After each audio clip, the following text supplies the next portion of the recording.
수족관에 어떤 물고기를 기를지, 어떻게 꾸밀지 정하시고 용품을 구입하셨다면 본격적으로 물생활에 뛰어드신 겁니다. 먼저 수족관 설치하는 방법에 대해 간단히 알아보겠습니다. 자세한 수족관 설치와 용품 사용 방법에 대해서는 영상 뒷부분에 다루겠습니다. 1단계 수족관 설치 계획 세운다. 구입할 수족관 크기와 물고기, 수족관 용품과 장식품을 정하고 사용법과 주의사항을 알아둡니다. 그리고 직사광선이 들지 않고 물과 전기를 쉽게 사용할 수 있고 편안하게 감상을 할 수 있는 곳에 수족관을 놓을 위치를 정합니다. 그리고 물고기를 제외한 수족관과 수족관 용품, 장식품을 구입하시면 됩니다. 2단계 수족관 설치 준비. 수족관을 설치할 위치에 무게를 견딜 수 있는 견고한 받침대나 축양장을 두고 수족관을 올린 후 수평을 맞춥니다. 수평이 맞지 않을 경우 시간이 지나면 수족관이 깨지는 원인이 될 수 있습니다. 물을 넣기 전 수족관에 있는 먼지와 이물질을 제거하기 위해 젖은 수건이나 부드러운 천으로 닦아줍니다. 이때 비누나 세제를 사용하시면 안 됩니다. 그리고 수족관 안에 넣을 다른 수족관 용품과 장식품, 바닥재도 흐르는 물에 간단히 세척 후 넣을 준비를 하시면 됩니다. 3단계 수족관에 물 채우기. 수족관에 물을 채우기 전 누수 확인을 위해 수족관에 50% 정도 물을 채우고 1시간 정도 지켜봅니다. 누수가 없는 것을 확인 후 먼저 바닥재를 넣고 여과기, 장식품 순으로 수족관을 꾸며줍니다. 그리고 하루 받아둔 수돗물로 수족관을 채워줍니다. 그리고 박테리아제와 물갈이제를 넣어주시면 됩니다.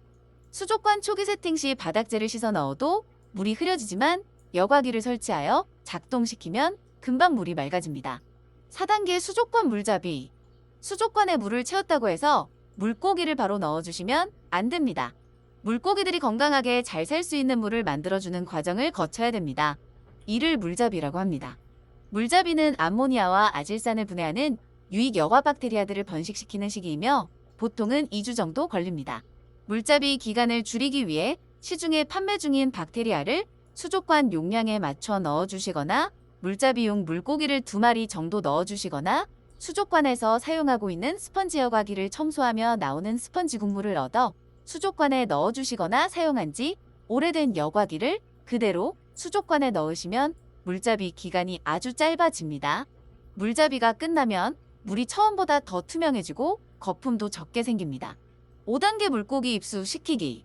물잡이가 끝난 후 기르려고 생각한 물고기를 구입하여 봉지 그대로 수족관 위에 띄어 물맛댐을 해주거나 바가지에 옮긴 후 10분마다 수족관 물을 종이컵으로 한 컵씩 부어주는 것을 30분 정도 해주는 것이 좋습니다.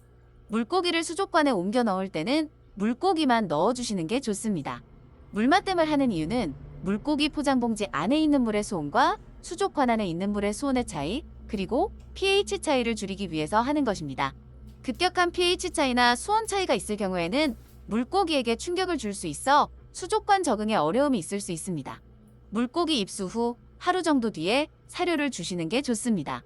그리고 수족관에 비해 너무 많은 열대어를 넣거나 사료를 많이 지급할 시 수질이 급격하게 오염될 수 있으므로 구피 한 마리당 1리터 정도의 수량이 필요하며 5분 안에 먹을 수 있는 사료 지급과 일주일에 10에서 20% 정도 하루 받아둔 수돗물로 환수를 해주시는 게 좋습니다. 이제 본격적으로 수족관 설치하는 방법을 보시겠습니다. 저는 작은 수족관을 좋아해서 작은 걸로 설치해 보겠습니다. 원리는 다 똑같으니 참고하시면 됩니다. 먼저 수족관을 받침대 위에 올려두고 물수건으로 간단히 닦아줍니다. 그리고 하루 받아둔 수돗물을 수족관에 50%만 받고 바닥재와 여과기, 장식품 순서로 설치합니다. 여과기는 종류가 다양하나 초보자들이 많이 사용하는 제품은 측면 여과기와 스펀지 여과기입니다. 스펀지 여과기는 측면 여과기보다 여과력이 뛰어나고 생물학적 여과를 하는 제품으로 대중적으로 많이 사용합니다. 여기서 생물학적인 여과란 스펀지의 여과 박테리아를 서식하게 만들어 스펀지로 모인 배설물과 사료 찌꺼기를 여과 박테리아가 먹어 없애게 하는 여과 방식으로 스펀지가 클수록 여과력이 높아집니다. 단점으로는 측면 여과기보다 가격이 비싸고 에어펌프, 에어호스, 역류 방지기 등 부가적인 제품을 사야 되고 수족관에 설치 시 공간을 많이 차지해보기에 안 좋을 수 있다는 점입니다. 스펀지 여과기 설치하는 방법을 보여드리겠습니다. 먼저 에어펌프에 에어호스와 역류 방지기를 꽂아 스펀지 여과기에 설치 후 수족관 안에 넣습니다. 넣은 후 스펀지 안에 있는 공기를 빼주고 수족관의 중간층에 설치합니다. 소리에 예민하신 분은 출수구를 수면과 가깝게 설치하거나 수면 위로 설치하시면 약간 도움이 됩니다. 이렇게 스펀지 여과기 설치하는 방법을 마치고 그 다음 측면 여과기를 설치해 보겠습니다. 측면 여과기는 물고기의 배설물, 사료 찌꺼기 같은 분진들을 모터를 통해 강제로 스펀지에 모이게 한 후 사람이 직접 청소해줘야 하는 기계식 여과 방식입니다. 스펀지 여과기보다 다소 여과력이 떨어질 수 있으나 가성비가 좋고 설치와 관리가 간단합니다. 측면 여과기를 설치하는 방법을 보여드리겠습니다. 수족관에 설치 전 제품 상단에 있는 모터에 물이 들어가게 한 후 전원을 켜는 게 좋습니다. 측면 여과기에 물이 나오는 부분을 레인바라고 하는데 레인바 부분을 수면보다 약간 위에 설치하여 산소 공급이 원활하게 만들어줍니다. 소리에 예민하신 분은 레인바를 물속으로 넣어주시면 소리가 작게 납니다. 물살이 너무 강할 경우 수족관 벽면 쪽으로 레인바를 설치해주시면 도움이 됩니다. 측면 여과기는 청소를 자주 해주는 편이 좋으므로 분해와 조립하는 방법을 간단히 보여드리겠습니다. 레인바 분해, 모터 분해, 아래의 스펀지 부분 분해하고 스펀지를 청소해주시고 다시 역순으로 조립해주시면 됩니다. 여과기는 보기 안 좋으니 장식품으로 살짝 가려주시면 됩니다. 이렇게 여과기 설치하는 방법에 대해 알아보았습니다.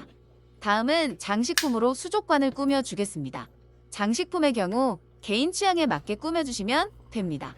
저는 관리하기 쉽게 인조수초로 간단히 꾸며주겠습니다. 이렇게 장식품을 꾸며보았습니다. 온도가 낮은 겨울에도 살 수 있는 금붕어, 비단잉어, 토종 민물고기나 토종새우는 히터를 설치 안 해도 크게 문제가 되지 않습니다. 하지만 구피, 네온테트라, 코리도라스 같은 열대어들은 적정 수온이 22도에서 26도여서 히터를 설치해야 건강하게 키울 수 있습니다. 수온이 18도 이하가 될 경우 먹이 반응이 떨어지고 움직임이 둔화되며 천천히 약해져 죽을 수 있습니다. 히터를 설치하는 곳은 물 흐름이 빠르지 않은 부분에 설치하여 주시면 됩니다. 히터가 물 밖에 있을 때 전원 코드를 꽂을 경우 히터 유리가 깨질 수 있으므로 꼭 물에 넣으신 후 전원 코드를 꽂아 주셔야 됩니다. 환수할 때도 히터가 공기 중에 노출이 되지 않게 하고 코드를 뺀 후 5분 정도가 지난 뒤 환수해 주시길 바랍니다. 기르는 어종이나 수초의 경우 수족관 조명을 설치해야 되나 설치 방법이 간단하므로 그냥 넘어가도록 하겠습니다. 이렇게 수족관 설치하는 방법에 대해 알아보았습니다. 다음 편에서는 수족관과 물고기 관리하는 방법에 대해 알아보겠습니다. 구독과 좋아요는 영상을 만드는 데 큰 힘이 됩니다. 감사합니다. 질문하세요.